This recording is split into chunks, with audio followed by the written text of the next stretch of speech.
C'est bon. Voilà, merci. Chers étudiants du MIER étudiants qui viennent de l'Université Alioune Diop de Bambey, mais également de l'Université Assane Seck de Ziguinchor pour suivre ce cours matériaux pour photovoltaïque. Alors, cette séquence-ci est axée sur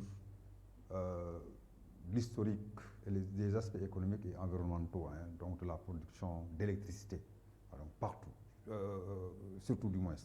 Donc, je vais beaucoup insister sur ces aspects-là, voilà, pour vous permettre d'avoir, voilà, donc de savoir d'où est-ce qu'on est venu, d'où est-ce qu'est venu donc la production. C'était pas facile donc au départ.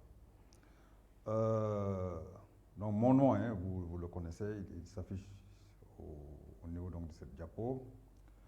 Alors, concernant donc l'historique, ce qu'il faut retenir, c'est que les premiers pas, les premiers semis, remontent en 1839, avec donc la découverte de l'effet photovoltaïque par Alexandre Edmond Becquerel, donc, qui est un Français. Donc, il a été le premier à découvrir donc l'effet photovoltaïque. Donc, de 1839 à maintenant, il y a eu énormément de choses donc, qui ont été faites. Mais quand même, le mérite lui revient, Becquerel, d'avoir découvert, d'avoir noté que effectivement l'effet photovoltaïque donc peut être, existe à travers donc certains matériaux. Puis, quelques années après, il y a eu donc le travail de l'ingénieur Smith, ingénieur américain, voilà, qui a permis donc de mettre en exergue les propriétés photosensibles du sélénium. Donc ça a été donc la deuxième séquence, le deuxième pas. Puis donc, va suivre la découverte de l'effet maintenant, cette fois-ci sur les semi-conducteurs. Cette découverte, d'ailleurs, a été faite par Siemens à travers donc, son article qu'il avait exposé au niveau donc, de l'Académie des sciences de Berlin. Ensuite, va suivre les études systématiques. Donc, il y a eu trois principales dates, 1839, 73, 75. La première étude systématique est intervenue en 1877, donc par donc Adams et Day, qui ont donné une explication de l'effet photovoltaïque donc, du sélénium. Puis, donc, l'humanité a eu une chance avec donc, la construction de la première cellule en sélénium et or, avec un rendement de 1%. Ça, là, ça remonte en 1883. Et puis, il y a eu donc une grande date, une période charnière, celle-là donc qui coïncide avec, qui date en fait, cette période donc date de 1905, avec la publication sur un point de vue heuristique, concernant la production et la transformation de la lumière par Albert Einstein, qui dit simplement que la lumière, en fait, est constituée de grains appelés photons. Parce que c'est une date importante, parce que non seulement ça a permis donc à l'électricité, à la production donc photovoltaïque, d'être organisée, d'être structurée, de se développer, mais rappelons-le aussi, ça vous l'avez vu donc en L2, ça a permis quand même à la physique de renaître, ça a permis donc à la physique de basculer de la physique classique à la physique donc moderne, appelée donc physique quantique. Donc 1905, Einstein postule cet article, et donc à partir de cette date, donc il fallait supposer que la lumière donc, est constituée de grains, qu'on appelle donc photons.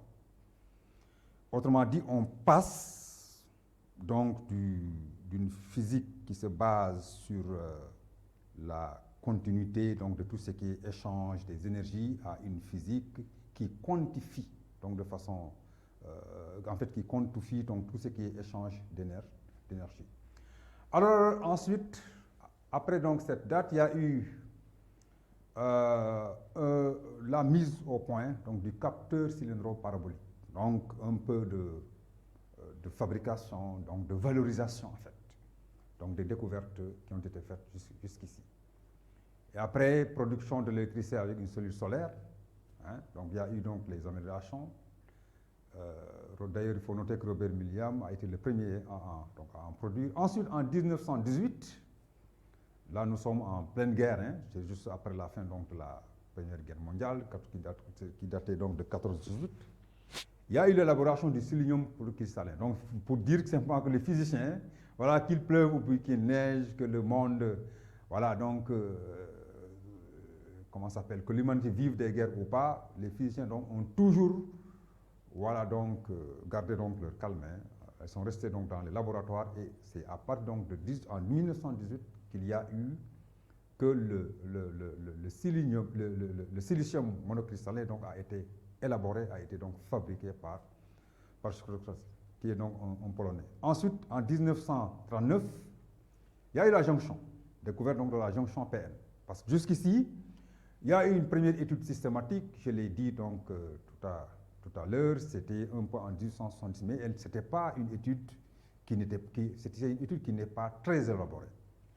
Donc la physique en tant que telle, le mécanisme en tant que tel n'était pas très bien maîtrisé donc, par les physiciens. Oui, mais bon, vous savez bien qu'ils aient fait un bon démarrage. Mais les grandes avancées concernant les études systématiques, concernant la maîtrise donc, des mécanismes, donc des propriétés donc, physiques, tout ça là, évidemment, cette séquence donc, de maîtrise de ces aspects-là est intervenue à 1939 par la découverte de la jonction PN, qui est la base, le mécanisme de base de fonctionnement des cellules solaires. Ensuite, il y a eu un grand progrès parce qu'on est passé de 1% en 1888 à 6% en 1954. Et après, en 1958, il y a eu donc la fabrication du satellite Sputnik 3 qui est équipé de cellules photovoltaïques. C'est ça donc un peu l'intérêt de l'utilité d'ailleurs donc de la physique, mais aussi donc des cellules solaires, concernant donc l'exploration de l'espace. Parce que sans les cellules solaires, à coup sûr, la maîtrise de l'espace que nous vivons actuellement n'allait pas exister. Ensuite, en 1958, là on passe à 9%, donc 1% en 1983. 1954, on a un rendement de 6%, puis en 1958, voilà, les physiciens ont fabriqué donc, une cellule solaire qui permet donc d'avoir un rendement de 9%. Maintenant, c'est en 1959 qu'il a été noté le lancement du premier satellite donc, dans l'espace. Ceci, bien entendu, contribuant hein, donc, à la maîtrise donc, de l'espace, etc. Alors, en 1971, il y a eu donc un peu, voilà, donc, les aspects économiques, la création de la société Solar Power, qui date donc de 1971. Et en 1973, il y a eu ce qu'on appelle la crise pétrolière. Et ça qui a d'ailleurs permis donc le développement des systèmes solaires. Les premières maisons alimentées par des cellules PV donc, sont construites à l'université de Delaware. Donc cette crise pétrolière, comme il faut le reconnaître, a permis voilà, donc, à la communauté mondiale, c'est-à-dire à l'humanité, aux utilisateurs, de savoir qu'effectivement, il y a quand même, à côté donc, du pétrole, il y a d'autres ressources, des ressources donc, les sources d'énergie renouvelables, mais particulièrement pour l'énergie photovoltaïque, qui peut être d'une très, très grande utilité. Il y a eu après, donc, à partir donc, de cette, il y a eu donc une ruée, et le solaire photovoltaïque a été grandement utilisé pendant donc, cette période-là. Alors, ensuite, 1983, donc vous voyez, on passe de 10 ans après, hein, il a été noté donc, la construction de la première voiture alimentée par énergie photovoltaïque.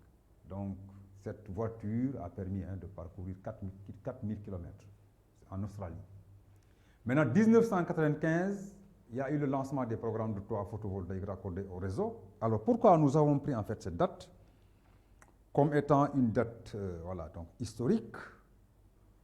C'est vrai, il y a eu, nous l'avons noté, comme date comment s'appelle, la contribution du photovoltaïque dans la visite, donc, dans l'exploration, en fait, donc, de l'espace. Mais 95 aussi, à notre avis, c'est une date historique parce que l'intégration, en fait, c'est ce qu'on appelle donc le solaire intégré comment s'appelle, au toit, au bâtiment, hein, surtout donc au Japon, constitue, voilà, donc contribue à une utilisation plus forte, une utilisation massive donc de l'énergie solaire donc photovoltaïque, contribuant donc à une baisse de l'utilisation donc des énergies donc fossiles.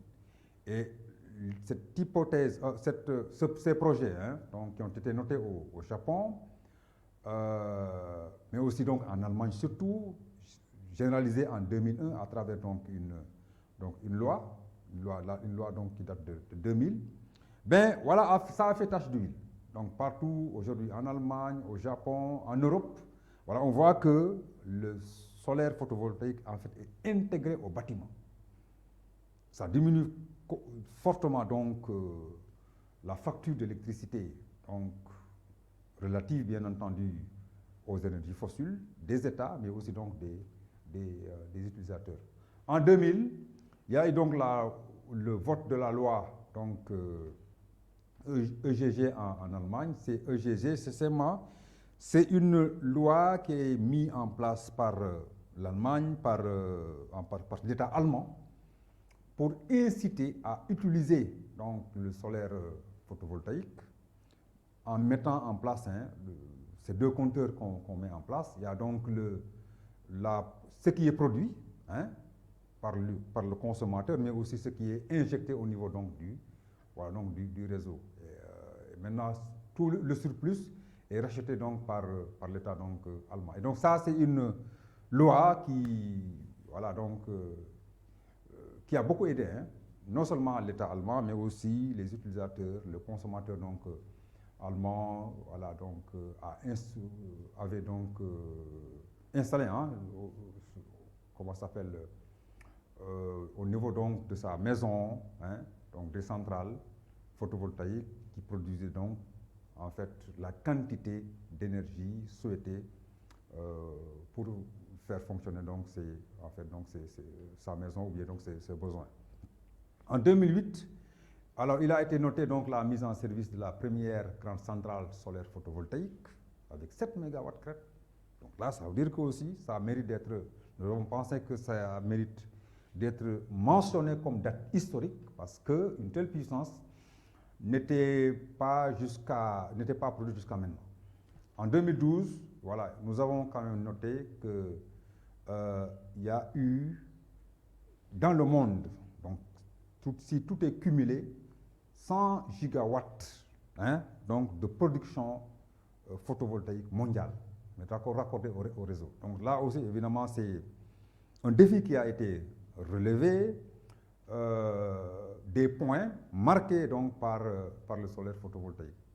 Alors la dernière date qu'on a notée ici, ça remonte un peu en 2014, voilà, avec le fonctionnement, parce que le monument Labaye de Fontevraud en France, qui est donc un monument historique et entièrement chauffé et climatisé grâce aux panneaux photovoltaïques. Et ça, son inauguration a été faite donc en 2014. Alors donc depuis lors, c'est vrai, on a constaté que sur le plan technique, sur le plan technologique, les choses donc avancent, mais bon, nous n'avons pas quand même noté après, depuis lors en fait, une enjambée qui mériterait d'être mentionnée. Bon, donc je pense qu'on va laisser aux étudiants. Vous allez essayer donc de fouiller qu'est-ce qui s'est passé pendant donc ces 8 ans-là. Donc qu'est-ce qui a été noté pour le solaire donc voilà, donc concernant la technologie, concernant donc l'utilisation. C'est vrai qu'aujourd'hui en Afrique, en tout cas au Sénégal, on note de plus en plus une utilisation du solaire photovoltaïque. Les centrales sont construites et connectées donc au réseau. L'influence, bon, voilà, donc si c'est mesuré, certainement qu'on pourra avoir une date phare, une date qui mériterait donc d'être mentionnée ici. Alors, maintenant, quels sont les avantages, les aspects économiques, quels sont les avantages et les inconvénients? Vous avez vu, hein, quand on remonte à partir donc du travail de Becquerel, hein, de 1839 jusqu'à maintenant, il y a énormément donc de progrès qui ont été faits. Voilà, on passe de 1%, 6% rendement, 9%. Aujourd'hui, voilà, il faut reconnaître qu'au laboratoire, avec certaines cellules solaires, il arrive qu'on ait même jusqu'à 40-45%. Mais ça, c'est au laboratoire. Maintenant, quand ça sort, évidemment, en fonctionnement réel, c'est autre chose. Évidemment, là, on note quand même ce qui est tout à fait normal, une chute, et qu'après, le rendement sur le terrain, c'est entre les 20 et 25. Rarement, donc, les 30% sont atteints. Ça veut dire qu'il y a eu des efforts qui ont été faits. Là aussi, il y a ce qu'on appelle les tables de green.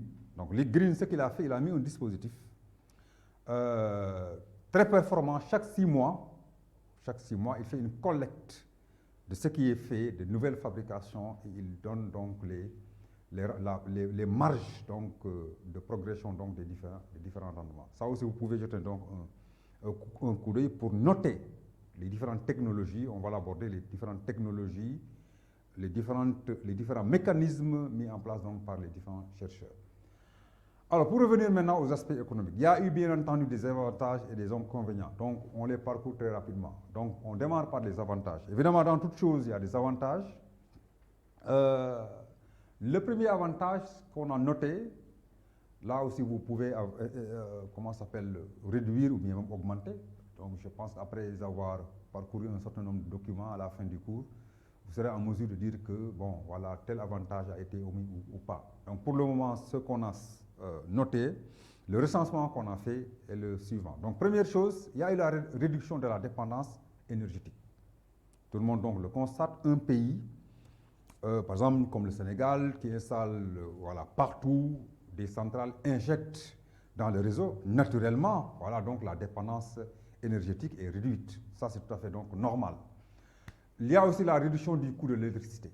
Donc, quand par exemple les Allemands ou bien donc au Japon, l'Allemagne vote la loi EGG, le Japon oriente sa population vers donc, le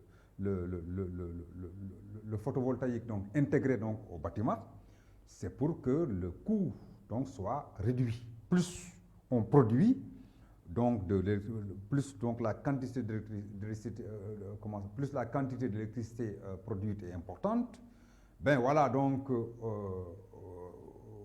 moyen, donc le prix de l'électricité donc sera élevé. Donc ça veut dire, je veux dire simplement que le prix de l'électricité forcément, donc naturellement, donc, va connaître une baisse. Alors, l'autre chose aussi, c'est l'amélioration du cadre de vie, voilà, qui permet à l'accès à l'eau potable, à l'électricité, à la conservation des aliments.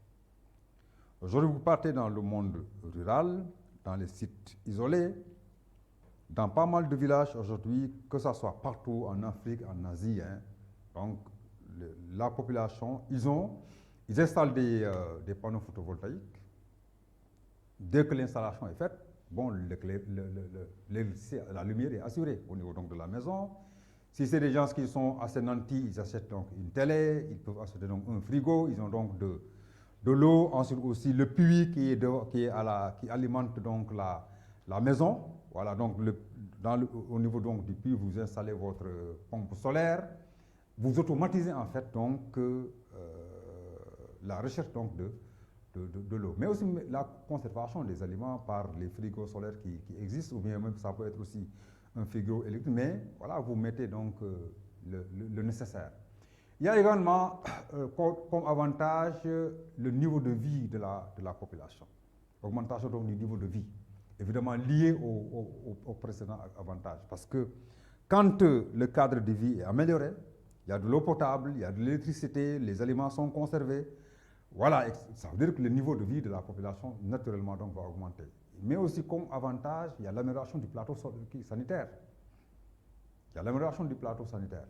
Mais c'est surtout l'aspect site isolé. Dans les sites isolés, aujourd'hui, les dispensaires, les centres de santé, il ne se pose plus donc un problème de conservation de tout ce qui est médicaments. Parce que, voilà, donc, avec le solaire, vous pouvez avoir vos frigos ou bien donc vos réfrigérateurs donc pour la conservation de certains médicaments. Mais aussi, il Il y a l'enrichissement des ménages par la production et la revente. Cet avantage, ça aussi c'est noté, hein, aujourd'hui toujours dans les sites isolés. Le plus souvent, les dames, vous les voyez, hein, ils ont leur frigo ou bien donc leur congélateur qu'ils font fonctionner avec le solaire et après ils se mettent à vendre. Voilà, donc de l'eau. Ils sont dans l'élevage de poulets.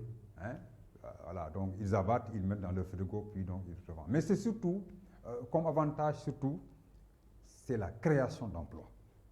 C'est la création. L'utilisation du solaire en tant que tel, que ce soit le solaire thermique ou bien donc le solaire photovoltaïque, c'est toute une chaîne. Il y a eu énormément d'emplois. Du chercheur au technicien, à l'ingénieur, au technicien qui monte donc les panneaux, à celui qui vend, jusqu'à celui qui vend, c'est énormément d'emplois. Donc, des emplois, voilà, donc, visibles hein, à travers donc, la création d'usines surtout, hein, dans les pays développés, pour la fabrication des cellules, la fabrication des panneaux donc, photovoltaïques, mais aussi jusqu'à l'électronique. Donc, c'est vraiment énormément d'emplois, et là aussi, l'humanité en a profité. Alors, donc voilà quelques avantages. Maintenant, pour les inconvénients, il y en a aussi quelques avantages, quelques inconvénients. Bien entendu, c'est la pollution en amont. Qu'est-ce qu'on entend ici par pollution en amont? Oui, bon, ce qui est dit, c'est quoi? L'énergie solaire, le photovoltaïque ou bien thermique, bon, c'est une énergie verte. Oui, mais en amont, qu'est-ce qui est fait? En amont, dans la fabrication donc, de tout ce qui est cellules et autres, mais ce qui est utilisé, c'est l'énergie fossile. Cette énergie fossile-là perturbe en fait donc le climat. Ces énergies fossiles sont à la base aujourd'hui donc de tout ce qui est rejet des gaz à effet de serre. Et il y en a pêle-mêle parce que plus on consomme en fait donc plus on consomme donc de l'énergie solaire, thermique ou donc photovoltaïque, ça veut dire que plus, bien entendu, nous avons donc des industries, voilà, qui construisent, qui sont à la base de toute cette production-là. Donc ça veut dire donc que, évidemment, c'est un aspect qu'il faudra donc essayer de voir comment le réduire. Alors, comme inconvénient aussi, il y a la réduction des surfaces cultivables. Aujourd'hui, pour maîtriser, donc, pas pour maîtriser, pas sur le plan en fait, donc, technique, mais c'est surtout pour savoir que, par exemple, un État qui dit que je vais construire partout des centrales, produire donc de l'électricité, l'injecter dans le réseau, ça veut dire que cet État-là doit savoir qu'il aura, qu'est-ce qu'il va faire? Forcément, il va prendre des terres cultivables, et en général, c'est des centaines, même des milliers d'hectares.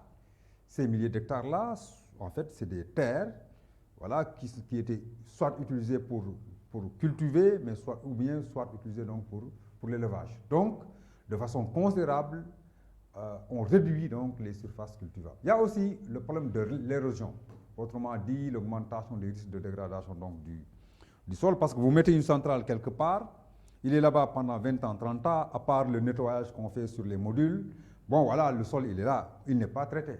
Donc ça veut dire qu'il se dégrade naturellement. Mais il y a aussi comme inconvénient, il y a ce qu'on appelle la génération d'eau usée. Vous prenez en fait une centrale, donc les grosses centrales là, de façon systématique, obligatoire, il faut nettoyer.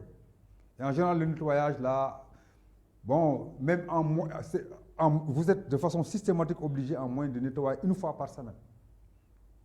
Or, c'est des quantités. Non seulement il y a une main-d'œuvre qui est utilisée pour nettoyer, mais aussi, même si le nettoyage est automatique, commence à être automatisé, on utilise de l'eau.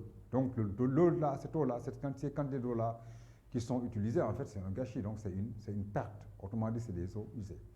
Il y a l'impact sur la faune et la flore aussi. C'est lié un peu au deuxième inconvénient. L'installation donc de centrales, naturellement, vous réduisez les surfaces cultivables. Si c'est dans des savanes ou bien donc des forêts, bon, c'est des zones qui étaient le domaine de, prédilection donc de la faune, des animaux, tout ça là.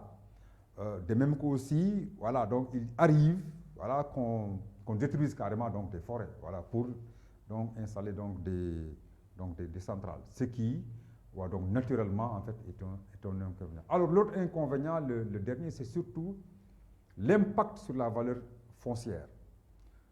Plus les surfaces cultivables, plus donc les surfaces qu'on doit occuper sont réduites, ben voilà, plus bien entendu le prix du mètre carré donc sera élevé. Malheureusement, c'est ce à quoi donc on va assister. Aujourd'hui, c'est la ruée vers, c'est vrai, l'utilisation du solaire photovoltaïque. Pour avoir une quantité suffisante d'énergie produite par une centrale, ça demande énormément donc d'hectares. Voilà, donc plus on occupe voilà, ces hectares, plus ça veut dire que dans cette zone-là, on réduit donc, voilà, donc les surfaces qui doivent être occupées par les utilisateurs. Ça induit de façon systématique donc une augmentation de la valeur voilà, foncière. Voilà, donc voilà quelques inconvénients, mais aussi quelques avantages. Donc je vous demande voilà, de réfléchir et d'enrichir un peu ces aspects-là. Voilà.